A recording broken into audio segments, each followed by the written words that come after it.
और किसी भी अंधविश्वास को बढ़ावा नहीं दिया जा रहा है। दिसंबर की सर्द हवा में रात के ठीक 2:05 पर नागपुर जंक्शन एकदम सुनसान पड़ा था। दिन की भीड़ भाड़ के बाद स्टेशन जैसे गहरी नींद में डूब चुका था।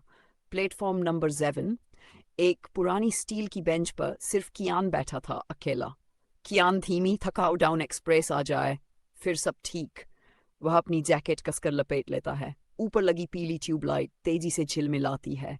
ट्रैक के पास काला अंधेरा पसरा है। दूर कुछ आवारा कुत्ते किसी पर गुर्रा रहे हैं। तभी कहीं पीछे से एक धीमी टूटी सी आवाज आती है। बेटा, इतनी रात में यहाँ कौन इंतजार करता है? कियान मुड़कर देखता है। एक पतला झुका हुआ स्टेशन मास्टर, पुरानी वर्दी, फटी कैप और फीकी, बहुत फीकी आंखें। कियान बोलता है, माउर डाउन, मेरे दादा की तबीयत खराब है, पहुंचना जरूरी है। स्टेशन मास्टर अजीब तरह मुस्कुराता है, जैसे कुछ जानता हो जो कियान नहीं जानता। इस समय वो ट्रेन नहीं आती बेटा, वह कहता है, और जो ट्रेन इस वक्त आती है वो सिर्फ एक ही व्यक्ति को ले जाती है। कियान का दिल धड़क उठता है। तभी दूर अंधेरे में एक भयानक सीटी गूंजती है। प्लेटफॉर्म 7 की लाइटें तेज तेज फ्लिकर होने लगती हैं। धुंध को चीरते हुए एक जंग लगी काली ट्रेन सामने आकर रुकती है। कोई नंबर नहीं, बस सूखे खून जैसे लाल निशान। डिब्बों की खिड़कियां टूटी हुई, अंदर से नीली हल्की चमक निकलती है।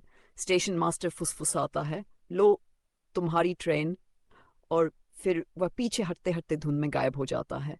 कियान घबराता है, मगर दादा की याद आती है। वह ट्रेन में चढ़ जाता है। अंदर एकदम सन्नाटा है, किसी की फुसफुसाहट जैसे कोई नाम ले रहा हो। एक कोने में से एक यात्री, ऊंचा, दुबला, काले कोट में, चेहरा झुका हुआ। ट्रेन अचानक झटके से चल पड़ती है। रफ्तार बढ़ती जाती है, इतनी कि कियान खिड़की के बाहर कुछ देख ही नहीं पाता। कुछ देर बाद उस आदमी की छाया कियान को दिखती है, छाया जो उस आदमी से जुड़ी हुई नहीं थी। कियान डर के मारे बोल उठता है, भाई ये ट्रेन कहाँ जा रही है? ये उंदू डाउन नहीं लग रही। आदमी धीरे धीरे सिर उठाता है। उसकी आंखें बिल्कुल सफेद, जैसे कोई पुतली ही नहीं। ये ट्रेन तुम्हारी नहीं है, ये मेरी आखिरी सवारी के लिए आती है।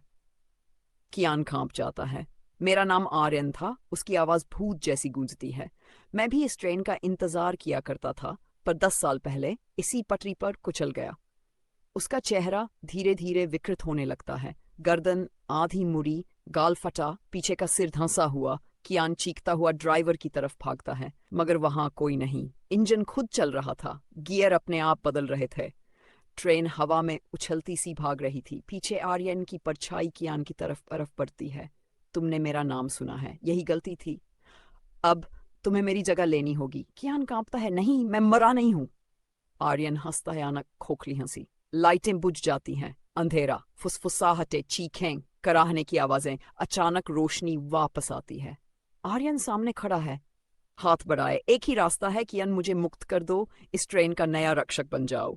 कियान के कानों में स्टेशन मास्टर की आवाज गूंजती है, एक यात्री, बस एक।